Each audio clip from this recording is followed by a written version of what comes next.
Hello students, hope you all are good and studying well at your home. Again, this is Pooja Mishra over here, and first we will take a quick review of your previous class, then we will continue our today's class. Now see, in our previous lecture what we have studied? We have studied the introduction of constitution.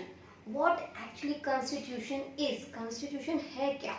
हम अपने previous lecture में यही discuss किए थे ना, what actually the constitution is, what actually it is.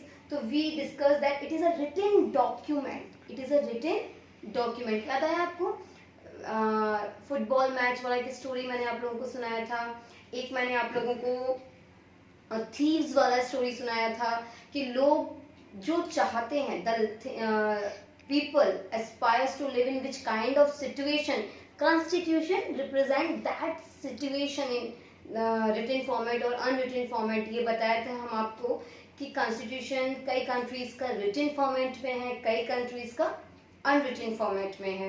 So constitution अगर हम quick review कर चुके हैं, समझ में आ गया फुटबॉल वाले मैच स्टोरी से और थीव्स वाले स्टोरी से, तो आप लोग जरूर रिलेट करेंगे कॉन्स्टिट्यूशन को यहाँ पर. Now see, we have discussed what is constitution. ये तो हम पढ़ लिए थे कि what is constitution actually and why it is important. So why any country need constitution, need of constitution हम कवर कर लिए थे. Why any country needs a constitution to govern a society peacefully. Every country needs a constitution with laws, rules, regulation. Every country needs a constitution.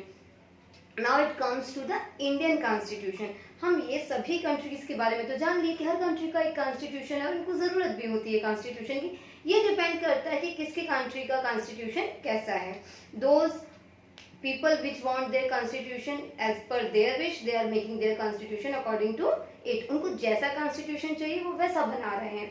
Now see, come to our constitution. Today we are going to discuss about our constitution, our Indian constitution. आज हम किसके बारे में पढ़ने वाले हैं? अपने Indian constitution के बारे में, भारत के संविधान के बारे में कि इंडिया का कॉन्स्टिट्यूशन क्या है, इसकी शुरुआत कहाँ से हुई, कैसे हुई और क्या क्या डिफिकल्टीज इसके सामने आई. So today let's start. Now see, Indian national movement over here come, there will be movement also. Indian national movement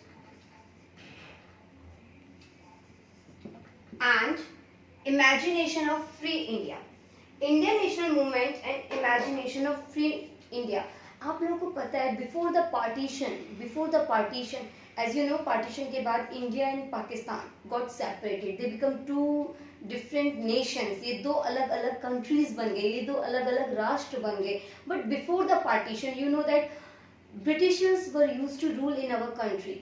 approx 300 years उन्होंने हमारी कंट्री में रूल किया है. तो ब्रिटिशर्स जब रूल कर रहे थे तो जो लीडर्स थे, जो रिवोल्यूशनरीज थे, रिवोल्यूशनरीज आर क्रांतिकारी. ओके, सो जो रिवोल्यूशनरीज थे और जो लीडर्स थे वो ये देख रहे थे, those who wanted to bring out freedom in our country, they wanted to freed the India. वो इंडिया को आज़ाद कराना चाहते थे, वो इंडिया को आज़ाद कराना चाहते थे.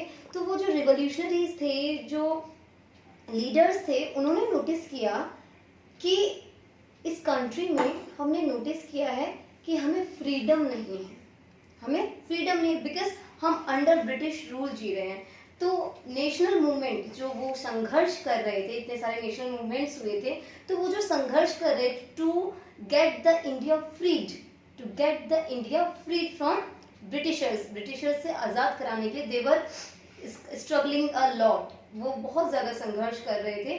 तो उस दौरान उनके माइंड में ये थॉट ज़रूर जनरेट हुआ. They imagined there must be a free India, there must be a free India, कि भाई इंडिया कैसा होना चाहिए, फ्री इंडिया होना चाहिए. क्योंकि भाई वो जो रिवोल्यूशनरीज हैं, जो इतने सारे स्ट्रगल्स कर रहे हैं, जेल में भी जा रहे हैं, ये सारे काम हो रहे हैं, तो उस दौरान हो क्या रहा है भाई, वो लोग क्यों कर रहे हैं ऐसा, वो इतना स्ट्रगल क्यों कर रहे हैं, why they are struggling a lot. Can you imagine? They were struggling a lot just because to get India freed from the Britishers. वो सिर्फ ब्रिटिशर्स से इंडिया को क्या कराना चाहते थे, आज़ाद कराना चाहते थे. तो इस दौरान होता क्या है, what kind of thought came in their mind, कैसा थॉट उनके दिमाग में आया कि भाई इंडिया कैसा होना चाहिए, कंप्लीटली फ्री। और फ्री होने के साथ साथ उन्होंने देखा कि हमें यहाँ पे ऐसा कौन सा फ्रीडम है जो नहीं है। They thought in their mind, there is no democracy in India. Democracy means no decision making power in the hands of common citizen.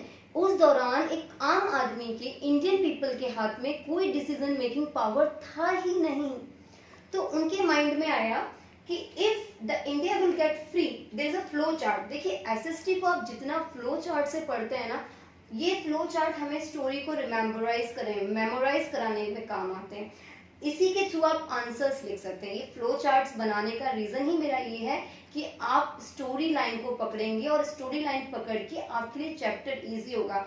Otherwise मैं आपको लंबे लंबे आंसर्स दूं, it will not be beneficial for you, because I want you to make your own answers. Okay, so now see कि when there was some imagination in the national leaders during the national movement of free India, there was imagination of free India in the mind of the revolutionaries. So what thought came in their mind? The thought which came in their mind is democracy. They thought there must be democracy in country, कि भाई country में क्या होनी चाहिए, democracy होनी चाहिए। democracy is like लोकतंत्र होना चाहिए कि जहाँ के decision making में एक आम आदमी भी हिस्सा ले सके। जो पावर में बैठी हुई कोई भी पावर पर्सन हो, उसको चुनने में एक आम आदमी एक बहुत इंपॉर्टेंट रोल प्ले करे। There must be a important role of each and every common citizen of a nation, कि हमारे कंट्री का एक छोटे से छोटा आम आदमी भी डिसीजन मेकिंग के लिए बहुत इंपॉर्टेंट रोल रखता हो। और वो है इंडियन कॉन्स्टिट्यूशन में आज भी है। आपको पता है हम अपने लीडर्स को, अपने रिप्रेजेंटेटिव्स को खुद चुनते हैं by voting system. You know your parent cast, अब जब भी आप 18 अबव हो जाएंगे तो आप भी अपना वोट कास्ट करेंगे। So by casting our votes we choose our leaders, we choose our leaders by our own. हम अपने आप चुनते हैं अपने लीडर्स को। ये क्या है, डेमोक्रेसी है। अदरवाइज आप नॉर्थ कोरिया का एग्जाम्पल मैं फर्स्ट डे भी ली थी, वहां पे डेमोक्रेसी नहीं है। Kim Jong is leader over there, तो वो किसी सिटीजन्स ने नहीं चुना उनको कभी किसी सिटीजन्स ने नहीं चुना। उनके फादर, ग्रैंडफादर कंटिन्यूअसली क्या कर रहे थे, they were ruling over the country of North Korea. तो उनके जो डिसेंडेंट्स थे, यानी कि उनके जो वंशज थे, दे ऑक्यूपाइड द सीट। किसी सिटीजन ने उनको नहीं चुना। But in India you might notice we choose our representative. Why?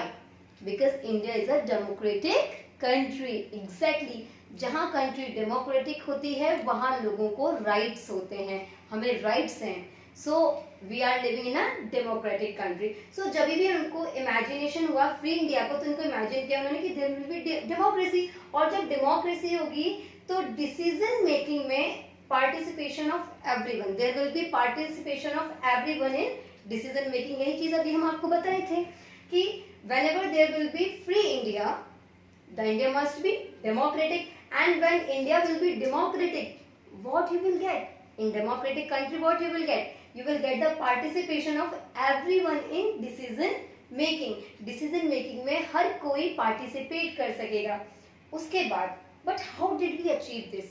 ठीक है, decision making में हर कोई रोल प्ले कर सकेगा, बट कॉन्स्टिट्यूशन तैयार कैसे हुआ? आपको पता है इंडियन कॉन्स्टिट्यूशन एक बहुत लॉन्ग कॉन्स्टिट्यूशन है, प्लस 300 पेजेस हैं उसमें, 300 प्लस पेजेस हैं उसमें, इतना बड़ा कॉन्स्टिट्यूशन है। अभी वो कॉन्स्टिट्यूशन लिखा कैसे गया, वो कैसे अचीव किया, how did we achieve this, हमने उसे अचीव कैसे किया, ये सब तो उनके इमेजिनेशन में था। So first thought came in their mind is democracy, and when it democracy there must be a constitution whether it is written or unwritten. भाई अगर डेमोक्रेसी आनी है कंट्री में, डिसीजन मेकिंग पावर हर किसी के हाथ में आएगी, तो एक कॉन्स्टिट्यूशन होना चाहिए, एक संविधान होना चाहिए जिसमें रूल्स एंड रेगुलेशन लिखे होने चाहिए सारे। तो वो रूल्स और रेगुलेशन लिखे होने के लिए व्हाट वी हैव डन, ऐसा क्या हुआ, how did we achieve this, ऐसे कैसे किया हमने। Now see it was achieved by the group of around 300 peoples, जो लीडर्स थे, जो नेशनल मूवमेंट के लीडर्स थे या जो रिवोल्यूशनरीज थे, जो कंटिन्यूसली स्ट्रगल कर रहे थे, जो समझ पा रहे थे कि कंट्री को फ्री होने के बाद, are you getting my point, कि कंट्री आफ्टर गेटिंग फ्रीडम, कैसा होना चाहिए, जो इस पर वर्क कर रहे थे, उन लीडर्स का अराउंड 300 पीपल्स का ग्रुप था। उस ग्रुप ने इस कॉन्स्टिट्यूशन को लिखने में हेल्प की। या father of constitution is doctor Bhimrao Ambedkar, exactly, but singly वो नहीं थे, लेकिन कॉन्स्टिट्यूशन में क्या क्या होना चाहिए, क्या क्या होना चाहिए, there were around 300 people, there were around there is a group of 300 people around, so who contributed in the framing of constitution, क्या क्या पॉइंट आने चाहिए। देखिए जैसे फॉर एग्जांपल आपकी क्लास में ये कहा जाए there is no discipline in your class, आपसे ऐसा कह दिया जाए, आपके क्लास टीचर आपसे कह देते हैं there is no discipline in your class, और आपके क्लास में एक लीडर बना दिया जाए जो आपका क्लास रिप्रेजेंटेटिव है, what is class representative among you, और उससे कहा जाए देखिए आपकी क्लास का डिसिप्लिन आप कैसे भी तैयार कीजिए, तो वो सीआर जो है आपकी क्लास का class representative, he will discuss with all of you what should be the point so that our class must be in highlights, हमारी क्लास हाईलाइट हो जाए और हम एक अच्छी क्लास बनकर सामने आए। तो आप सबके जो फ्रेंड्स हैं वो आपको क्या देंगे, सजेशंस देखेंगे ना, सजेशंस देंगे इन डिसीजन मेकिंग। ऐसा ही था कि कॉन्स्टिट्यूशन लिखते वक्त क्या क्या होना चाहिए, किन किन चीज़ों पे हमें गौर करना चाहिए, on what factors we must discuss about, on what factors we should focus little more and little less. Okay, so these were the decisions, these was the parameter which was taken by around 300 people. तो एक group था, उस group का नाम दिया गया constituent assembly और constitution assembly, संविधान सभा, है ना। तो इनको क्या कहा गया, संविधान सभा कहा गया। जो एक ग्रुप ऑफ पीपल था, इन्होंने मिलके कॉन्स्टिट्यूशन को फ्रेम कराया, इन्होंने हेल्प की कि क्या क्या पॉइंट्स लेने चाहिए। सो आई थिंक ये आपको समझ में आया होगा। Whenever so many national movements going on in the country, तो नेशनल मूवमेंट्स के दौरान क्या था लोगों के माइंड में, भाई जितने भी मूवमेंट्स हो रहे थे, personal Satyagraha, quit India movement, Dandi March and all, and Simon go back, ये जितने भी आप पढ़ेंगे 1857 के स्ट्रगल में, तो जितने भी आपके मूवमेंट्स हो रहे थे उनके पीछे मोटिव क्या था, इमेजिनेशन क्या था रिवॉल्यूशनरीज का, the country must be free, freedom of India. तो उसके लिए उन्होंने इस कॉन्सेप्ट माइंड में रखा था ना कि after getting freedom there must be democracy, democracy होगा participation of everyone, everyone participate करेगा। बट हमने ऐसा कैसे किया, ये कॉन्स्टिट्यूशन लिखा कैसे गया, it was done by the help of around 300 people, और उस ग्रुप को क्या नाम दिया गया, constituent assembly. So this is the quick review of this side. Now come to that side. Now see what is constituent assembly, I told you over here. Now see, when it comes to constituent assembly, there was a huge task of framing the constitution. अभी इन लोगों ने mind में thought ले लिया कि हमें भाई constitution बनाना है, we have to frame a constitution, ठीक है कॉन्स्टिट्यूशन बनाना है। अब there were so many difficulties they faced, because to frame a constitution in a country like India, एक इतना बड़ा कंट्री इंडिया जिसकी पॉपुलेशन उस वक्त भी बहुत कम नहीं थी, and India is a country of diversity, आपने क्लास 6 में पढ़ा भी होगा, India is a very diverse country जहाँ different culture, different religion, different creed, different caste, different languages person रहते हैं। तो ऐसी कंट्री के लिए कॉन्स्टिट्यूशन लिखना जिसमें सबका भला हो, जिसमें सबको बराबर के अधिकार मिले, it was a huge task, rather it was a difficult task, not even a huge, ना ही बड़ा ही नहीं था सिर्फ ये टास्क, ये कैसा भी था, एक डिफिकल्ट टास्क था इस पूरे असेंबली के लिए। So this task of framing the constitution was very very huge, and what kind of difficulties they were facing, diversity, I told you India is a very diverse country. Integration of, I will come to this point in last, first integration of princely states.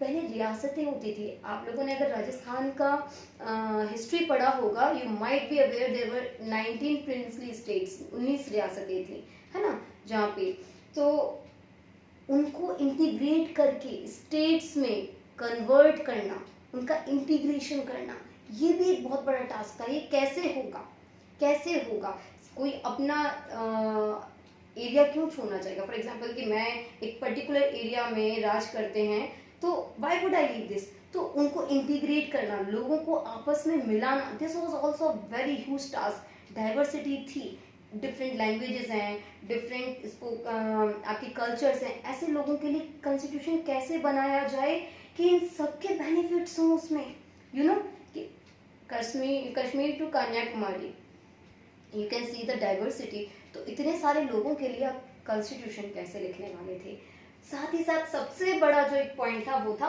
Partition also. Country में partition हुआ था, India and Pakistan got separated.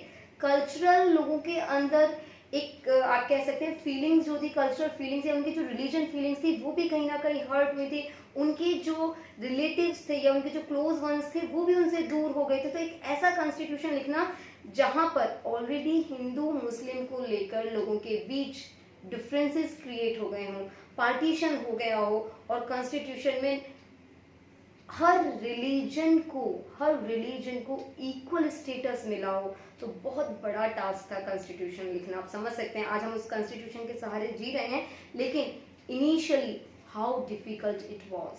I think now you people can understand. So a constituent assembly was having so much of difficulties, but finally उन्होंने उस constitution को लिखा and they bring out as a national unity, they bring out as a national unity। उन्होंने इसे एक national unity में convert कर दिया। उन्होंने डाइवर्स इंडिया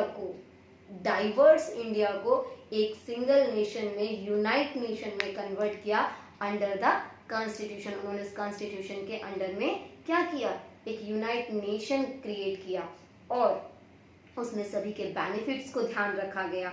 और उस कॉन्स्टिट्यूशन के बारे में हम उसके की फीचर्स तो फर्स्ट डे ही डिस्क्राइब कर चुके थे। There is federalism, there is separation of powers, there is parliamentary form of government, there is secularism, there are fundamental rights are also provided to the persons।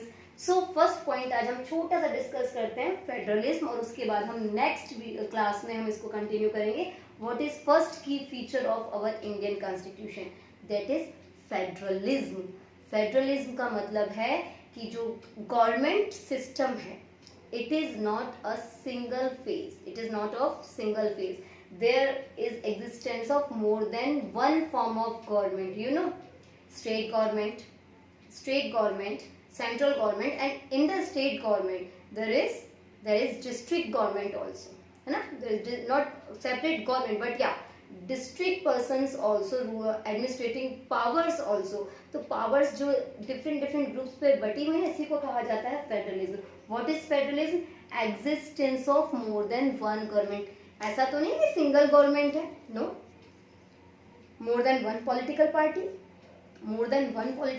we can choose our representative by our own wish। हम अपनी मर्जी से अपना representative चुन सकते हैं, कोई हमें फोर्स नहीं कर सकता। हम जिसे चाहें उसे रूलर बना सकते हैं, उसको चुनकर हम पार्लियामेंट तक पहुंचा सकते हैं। It's up to us. So there is not only a single political party as well as not only the government on single platform। ऐसा नहीं है कि गवर्नमेंट सिंगल प्लेटफॉर्म पे, there is state government, there is central government। इसी को क्या कहा जाता है, existence of more than one government is known as federalism. और डीप में इसको हम डिस्कस करेंगे फेडरलिज्म को आपके नेक्स्ट क्लास में। Thank you and keep studying, study hard and only study hard. Thanks a lot.